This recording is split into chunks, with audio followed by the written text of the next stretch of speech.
Welcome to tuition cafe. This is Ankit Saini. आज हम बात करेंगे पोलिनोमियल्स के बारे में। पोलिनोमियल्स को समझने से पहले हम उसकी बेसिक टर्मिनोलॉजी को समझ लेते हैं। इसमें सबसे पहला है हमारा अलजेब्रिक एक्सप्रेशन। अलजेब्रिक एक्सप्रेशन क्या होता है? बेसिकली अलजेब्रिक एक्सप्रेशन आपका होगा combination of constant and variable. Constant और वेरिएबल का कॉम्बिनेशन, और किसकी हेल्प से कंबाइन होंगे वो? Plus minus multiplication and division के साइन से। अब बात आती है कांस्टेंट क्या होते हैं। कांस्टेंट क्या होंगे? जिनकी वैल्यू फिक्स होती है, वो सिंबल जिसकी वैल्यू फिक्स होती है। और वेरिएबल क्या होंगे? वो सिंबल जिसकी वैल्यू फिक्स्ड नहीं होती है, वेरिएबल होंगे। तो अलजेब्रिक एक्सप्रेशन के एग्जांपल हम लिख सकते हैं 3x एक अलजेब्रिक एक्सप्रेशन होगा। इसमें 3 आपका क्या है? कांस्टेंट है, और x आपका क्या है? वेरिएबल है, और दोनों मल्टीप्लीकेशन के साइन से आपस में कंबाइन हुए हुए हैं। नेक्स्ट 5x + 2, ये भी एक अलजेब्रिक एक्सप्रेशन है। -7x² एक अलजेब्रिक एक्सप्रेशन है। 5x² - 9x + 4, ये भी एक अलजेब्रिक एक्सप्रेशन है। अलजेब्रिक एक्सप्रेशन क्लियर है। कॉम्बिनेशन होगा कांस्टेंट एंड वेरिएबल का with the help of plus minus multiplication and division. x/7 ये भी एक अलजेब्रिक एक्सप्रेशन है। चलिए नेक्स्ट होता है टर्म्स क्या होती हैं। अलजेब्रिक एक्सप्रेशन में टर्म्स क्या होती है? बेसिकली टर्म्स जो आपकी होंगी, जो अलजेब्रिक एक्सप्रेशन के जो पार्ट्स होते हैं आपके, जो प्लस और माइनस से सेपरेट हुए हुए होते हैं। ठीक है, अलजेब्रिक एक्सप्रेशन के पार्ट्स जो आपके प्लस और माइनस से सेपरेट हुए हुए होते हैं। जैसे 5x² - 9x + 4। ठीक है, तो इसमें कितने पार्ट हैं जो आपके प्लस और माइनस से सेपरेट हुए हुए हैं? पहला है 5x², माइनस के साइन से सेपरेट है ये 9x के साथ। सेकंड फिर 9x, और लास्ट में 4। ये आपके टर्म्स हो जाएंगे।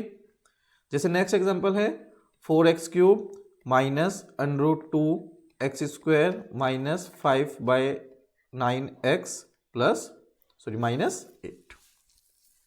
ठीक है, ये आपके इसमें टर्म कौन कौन से हैं? एक हो जाएगा 4x³, सेकंड हो जाएगा -2x², फिर -9x एंड -8। ये आपकी टर्म्स होंगी।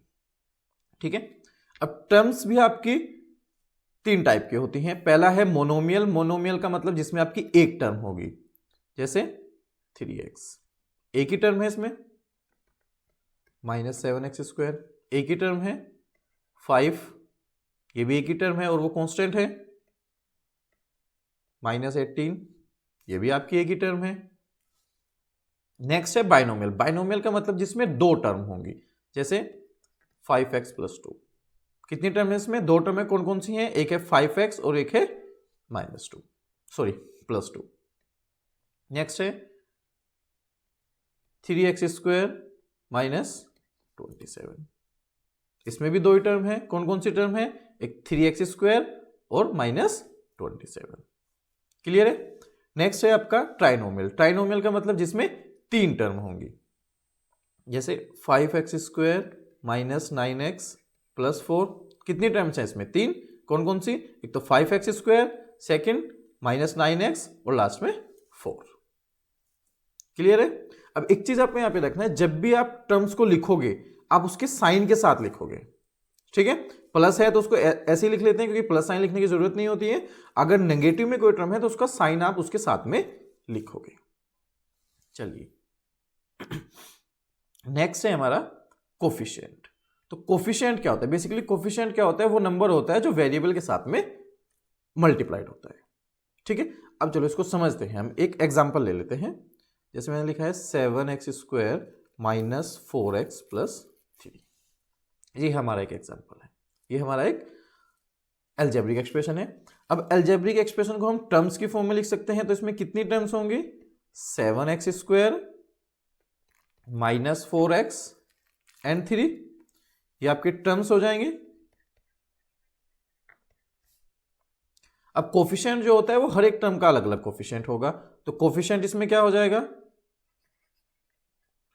इसमें क्या है?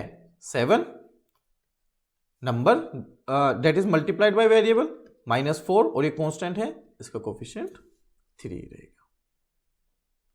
यहां तक क्लियर है? चलिए अब कोफिशिएंट को हम थोड़ा और डिटेल में जान लेते हैं कि कोफिशिएंट हमारे होते क्या हैं। जैसे मैंने एक एग्जांपल लिखा है, ये तो था सिंपल वाला अलजेब्रिक एक्सप्रेशन में, मैंने लिखा है 5xy। इसमें मैंने पूछा है कोफिशिएंट ऑफ x कितना होगा। कोफिशिएंट ऑफ x बताना है तो इस पूरे टर्म्स में x को हटाओ, कितना बचा 5y, वो आपका कोफिशिएंट ऑफ x होगा। मैंने इसे पूछा है कोफिशिएंट ऑफ y, सो कितना होगा, अब y को हटाओ कितना बचा 5x, ये आपका कोफिशिएंट होगा y का। मैंने पूछा है न्यूमेरिकल कोफिशिएंट,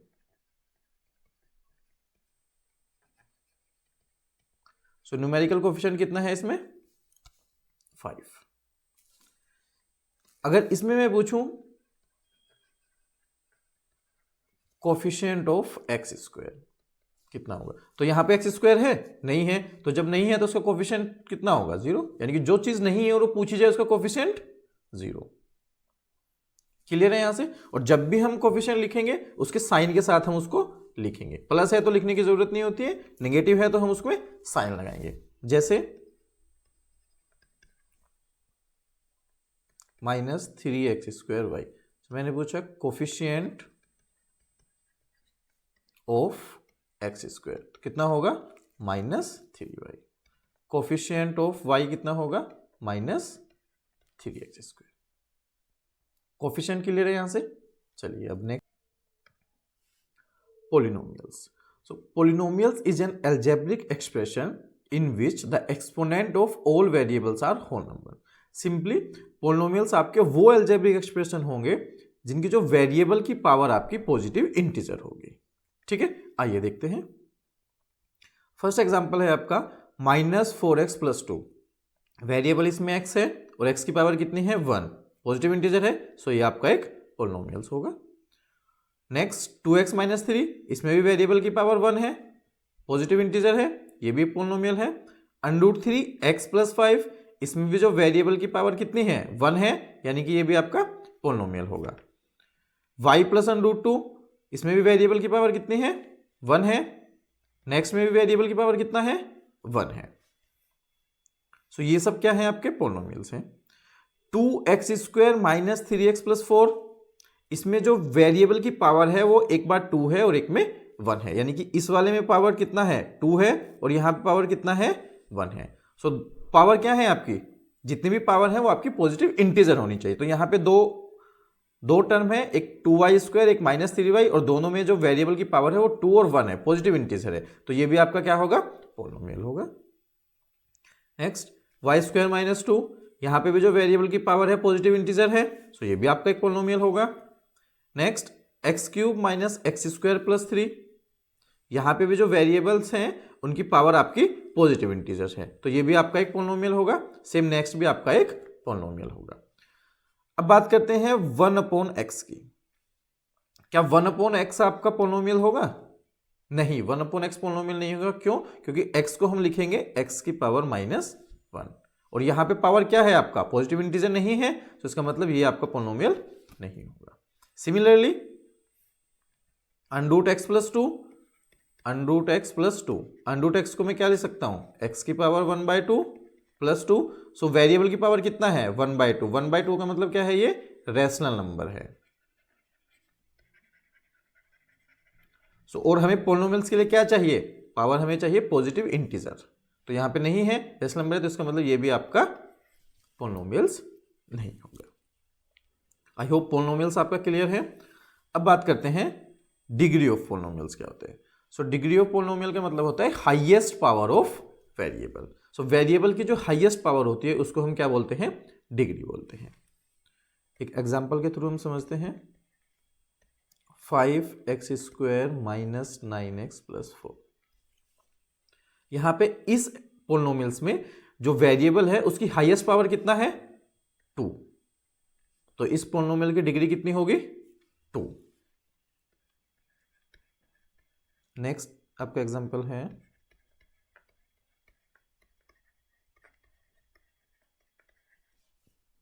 इस पोलिनोमियल में जो वेरिएबल है उसकी हाईएस्ट पावर कितना है 3, तो यानी कि इस पोलिनोमियल की डिग्री होगी आपकी 3।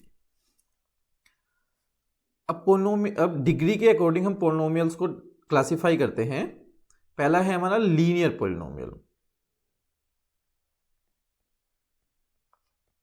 लीनियर पोलिनोमियल का मतलब क्या होगा, जबकि डिग्री होगी पोलिनोमियल की वो कितनी होगी 1 होगी। जब डिग्री ऑफ पोलिनोमियल 1 होगी उसको हम बोलते हैं लीनियर पोलिनोमियल। जैसे 3x, इसमें जो x की डिग्री कितना है 1 है। 5x + 2, इसमें भी जो वेरिएबल है उसकी जो हाईएस्ट पावर 1 है, तो इसके ये क्या होगा आपका पोलिनोमियल, लीनियर पोलिनोमियल होगा। नेक्स्ट है क्वाड्रेटिक पोलिनोमियल। क्वाड्रेटिक पोलिनोमियल का मतलब क्या होगा, आपका जो डिग्री है वो कितनी होगी 2 होनी चाहिए। जैसे एग्जांपल है 5x² - 9x + 4, इसमें डिग्री कितना है आपका 2। वेरिएबल की हाईएस्ट पावर को डिग्री बोलते हैं, तो डिग्री कितना है 2, तो ये आपका क्वाड्रेटिक पोलिनोमियल होगा।